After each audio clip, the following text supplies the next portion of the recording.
Hallelujah. Hallelujah. तो हम लोग भजन संहिता 50 को देखते हैं। 50 का 14, भजन संहिता 50 का 14। परमेश्वर को धन्यवाद ही का बलिदान चढ़ा परमेश्वर को धन्यवाद ही का बलिदान चढ़ा और परम प्रधान के लिए अपनी मन्नतें पूरी कर। हाँ, तो परमेश्वर को क्या चीज का बलिदान चढ़ाना है? धन्यवाद का। क्योंकि दूसरा और कोई बलिदान अब बाकी नहीं रहा। भेड़, बकरा, बैल, यहाँ पर साफ बोलता है 13 में, भजन संहिता 50 का 13 में, क्या मैं बैल का मांस खाऊं या बकरों का लहू पीऊं? परमेश्वर को धन्यवाद ही का बलिदान चढ़ा और परम प्रधान के लिए अपनी मन्नतें पूरी कर। आज हम लोग कितना भजन संहिता पढ़े? 34 ना। देखिए 34 में एक यहाँ पर हम लोग देखते हैं 21, दुष्ट अपनी बुराई के द्वारा मारा जाएगा और धर्मी के बैरी दोषी ठहरेंगे। धर्मी के बैरी, धर्मी के बैरी जो हैं वो दोषी ठहरेंगे। तो बाइबल एक बात बतलाता है, भजन संहिता, इसी भजन संहिता 33 का 1 में हम लोग आज सुबह के टाइम में परमेश्वर की स्तुति करने के लिए बैठे हुए हैं, ठीक है। और बाइबल क्या बोलता है, ये किसको शोभा देता है स्तुति करना? हम लोग देख चुके हैं, बाइबल में लिखा हुआ है कि परमेश्वर जो है दुष्टों के बलिदान से क्या करता है? घृणा करता है। दुष्टों का धन्यवाद रूपी बलिदान से भी परमेश्वर घृणा करता है। और सबूत है इस बात का कि जब कैन बलिदान चढ़ाया, हाबिल बलिदान चढ़ाया, कैन के बलिदान को परमेश्वर ने ग्रहण नहीं किया, नहीं किया ग्रहण। तो क्या किया? उसको रिजेक्ट किया, तुच्छ किया। लेकिन हाबिल के बलिदान को परमेश्वर ने क्या किया? ग्रहण किया।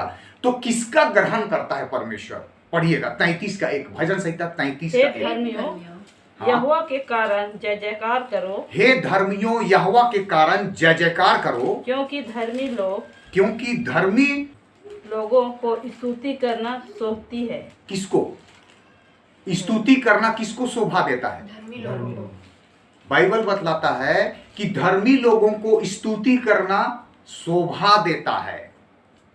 और दुष्टों को शोभा देता है कि नहीं देता। काहे नहीं देता है? क्योंकि दुष्ट जो है वो ये परमेश्वर की व्यवस्था पर नहीं चलते हैं। स्तुति कर रहे हैं, उस स्तुति को परमेश्वर ग्रहण नहीं करता है। दुष्ट लोग स्तुति करते हैं, दुष्ट लोग भी धन्यवाद का बलिदान चढ़ाते हैं, लेकिन परमेश्वर की इच्छा के अनुसार जीते नहीं है।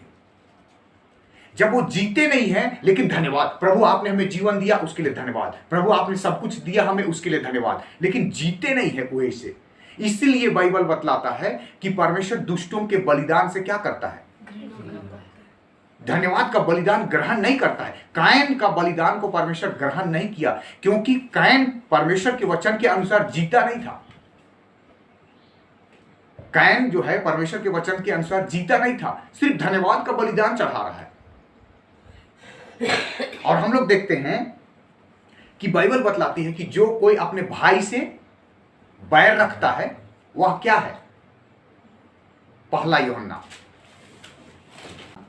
3 का 15, जो कोई अपने भाई से बैर रखता है, जो कोई अपने भाई से बैर रखता है वह हत्यारा है। वह हत्यारा है। अब और तुम जानते हो किसी हत्यारे में अनंत जीवन नहीं रहता। किसी भी हत्यारे में अनंत जीवन नहीं रहता। मतलब जो कोई अपने भाई से बैर रखता है उसके अंदर में अनंत जीवन नहीं है, वो हत्यारा है। और कैन बलिदान चढ़ा रहा है, लेकिन अपने भाई से बैर रखता है। और जो कोई अपने भाई से बैर रखता है वो क्या है? हत्यारा है। और इसीलिए धर्मी लोगों को स्तुति करना क्या करता है? शोभा देता है। 35 का, भजन संहिता 35 का 28 में दाऊद इस बात को कहता है, भजन संहिता 35 का 28 में, तब मेरे मुंह से तेरे धर्म की चर्चा होगी, तब मेरे मुंह से तेरे वचन की चर्चा होगी, और दिन भर तेरी स्तुति निकलेगी। और दिन भर हे परमेश्वर तेरी स्तुति निकला करेगी बोलता है। और कैसे वो स्तुति कैसे निकलेगा मालूम? भजन संहिता 69, भजन संहिता 69 का 30, वो जो दिन भर स्तुति निकला करेगी बोला ना, तो दिन भर स्तुति कैसे निकलेगा? मैं गीत गा करके तेरे नाम की स्तुति करूंगा। मैं गीत गा करके तेरे नाम की स्तुति करूंगा। आज हम लोग सुबह गीत से ही स्तुति करना शुरू किए कि नहीं? तो गीत गा करके हम लोग परमेश्वर की स्तुति कर रहे हैं, गीत गा करके उसकी महिमा कर रहे हैं, गीत गा करके उसकी तारीफ कर रहे हैं, गीत गा करके हम लोग उसको धन्यवाद का बलिदान चढ़ा रहे हैं। और इसीलिए धर्मी लोगों को स्तुति करना शोभा देता है। और अब स्तुति करना शोभा देता है तो कब कब हम लोग को स्तुति करना चाहिए? भजन संहिता 71 का 6 कब करना चाहिए? संभालता गया। हाँ, मैं गर्भ से निकलते ही तेरे द्वारा संभाला गया। मुझे माँ की कोख से तू ही ने निकाला। इसलिए मैं नित्य तेरी स्तुति करता रहूंगा। कब? नित्य तेरी क्या करूंगा मैं? स्तुति करता रहूंगा। और दाऊद ये लिख रहा है। और दाऊद कितनी बार दिन भर में स्तुति करता था हम लोग जानते हैं। भजन संहिता 119 का, भजन संहिता 119 का 164, भजन संहिता 119 का 164।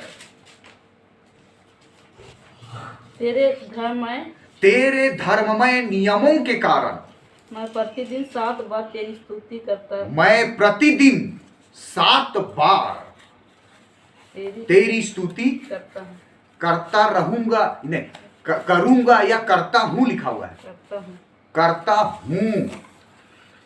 और हम लोग जानते हैं कि दानियल दिन में 3 बार घुटने टेक करके स्तुति करता था और क्या करता था? प्रार्थना करता था। दानियल 2 अध्याय और उसका 23 पद। दानियल का पुस्तक 2 अध्याय और उसका 23 पद। हे मेरे पूर्वजों के परमेश्वर, मैं तेरा धन्यवाद और स्तुति करता हूं। और हम लोग देखते हैं कि यरूशलेम की तरफ खिड़की को खोल करके दिन में 3 बार अपनी रीति के अनुसार वो परमेश्वर को धन्यवाद करता था और परमेश्वर की स्तुति करता था। दानियल, तो हम लोग को कितना बार करना चाहिए? हम लोग को उतना ही करना चाहिए जैसा कि दाऊद करता है। स्तुति करने में दाऊद का बहुत अच्छा उदाहरण, ऐसा करने वाला शख्सियत जो बाइबल में है वो दाऊद ही है। और इसीलिए किसी को परमेश्वर ने नहीं कहा है बाइबल के अनुसार, बाइबल में परमेश्वर ने किसी को ऐसा नहीं कहा है जैसा दाऊद को कहा है। क्या कहा है? दाऊद मेरे मन के मुताबिक चलने वाला व्यक्ति है। मैंने अपने लिए एक ऐसे पुरुष को ढूंढ लिया है जो मेरे मन के मुताबिक है। और दाऊद ही एक ऐसा व्यक्ति है जो दिन भर में 7 बार परमेश्वर की स्तुति करता था। और बाइबल बतलाती है कि हित्ती उरियाह को, पहला राजा 15 का 5,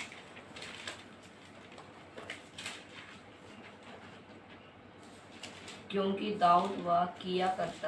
दाऊद वह किया करता था जो यहोवा की दृष्टि में ठीक था। दाऊद वह किया करता था जो यहोवा की दृष्टि में ठीक था। और हित्ती उरियाह की बात के सिवाय और किसी भी बात में यहोवा की किसी भी आज्ञा में जीवन भर कभी नहीं मुड़ा। मतलब इतना आज्ञाकारी रहा। और इसीलिए जब नया नियम में प्रभु परमेश्वर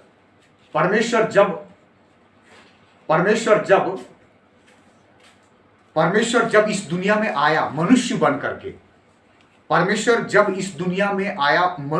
करके, तो लोग क्या कह रहे हैं?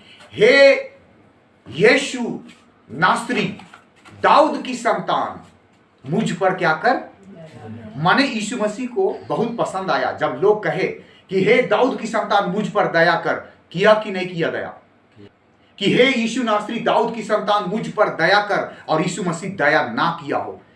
यहां तक कि अगर आप पढ़ना चाहेंगे मत्ती रचित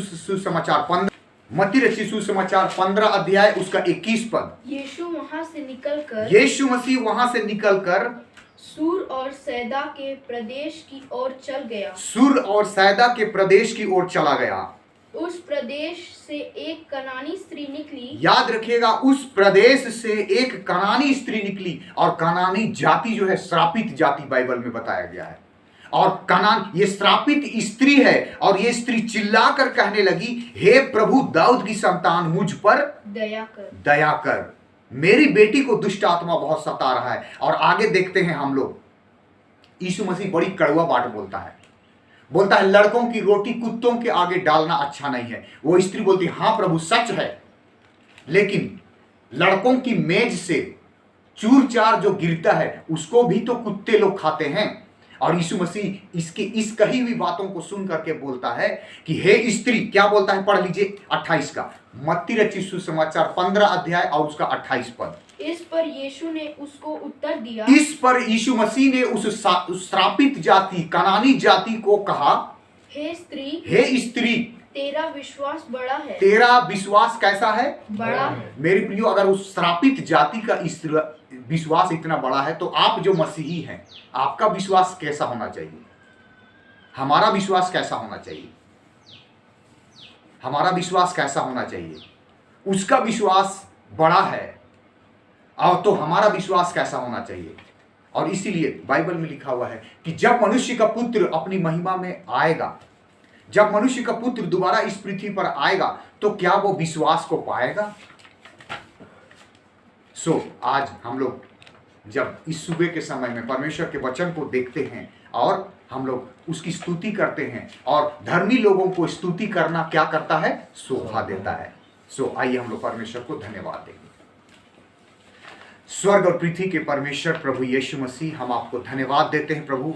आज के इस सुबह की बेला में आपने हमें जीवन दिया प्रभु, और आज हमें जीवितों की गिनती में आपने रखा है प्रभु, और इसलिए प्रभु हम आपको धन्यवाद देते हैं। हाँ प्रभु, यदि आज हम जीवित नहीं रहते, हम कब्र में होते, तो प्रभु कब्र में पड़े हुए हम आपको धन्यवाद का बलिदान नहीं चढ़ा सकते। लेकिन प्रभु आपने हमारे पूरे घराने को, आपने हमारी पूरी रांची की कलीसिया को प्रभु जी संभाला है। ना केवल रांची की कलीसिया को प्रभु जी, लेकिन इस विश्व में जो आपकी एकमात्र कलीसिया है प्रभु, जो जिसे आपने कहा मैं अपनी कलीसिया बनाऊंगा और अधोलोक के फाटक उस पर प्रबल नहीं होंगे। प्रभु आपने अपने लोगों की सुधि लिया है, आपने अपने लोगों को रक्षा किया है और हमें नया दिन देखने का अवसर दिया है प्रभु। इसके लिए हम आपको धन्यवाद देते हैं प्रभु। प्रार्थना करते हैं जितने लोग इस समय सुन रहे हैं और इसके बाद भी जो लोग सुनेंगे प्रभु, इस छोटे से संदेश के द्वारा उनको आशीष मिलने पाए। और यदि उस समय उस घर के लोग जरूरतमंद होंगे तो प्रभु आपसे विनती करते हैं, आप अपने सामर्थी हाथों को बढ़ाना प्रभु, और उनको छुटकारा देना, उनको छुटकारा देना प्रभु। यदि उस घर में बीमार ग्रस्त होंगे तो प्रभु आप अपने सामर्थी हाथों को बढ़ाना और उनको चंगाई देना प्रभु, ताकि आप प्रूव करने पाए प्यारे परमेश्वर कि आप ही है वो चंगा करने वाला परमेश्वर। जो प्रभु हम आपको धन्यवाद देते हैं। सब बातों को आपके हाथों में सौंपते हुए ये छोटी सी प्रार्थना हमारे उद्धारकर्ता प्रभु यीशु मसीह के नाम से मांगते हैं। सुनिए और दयापूर्वक स्वर्ग के राज्य में ग्रहण कीजिए। आमीन आमीन। शालोम।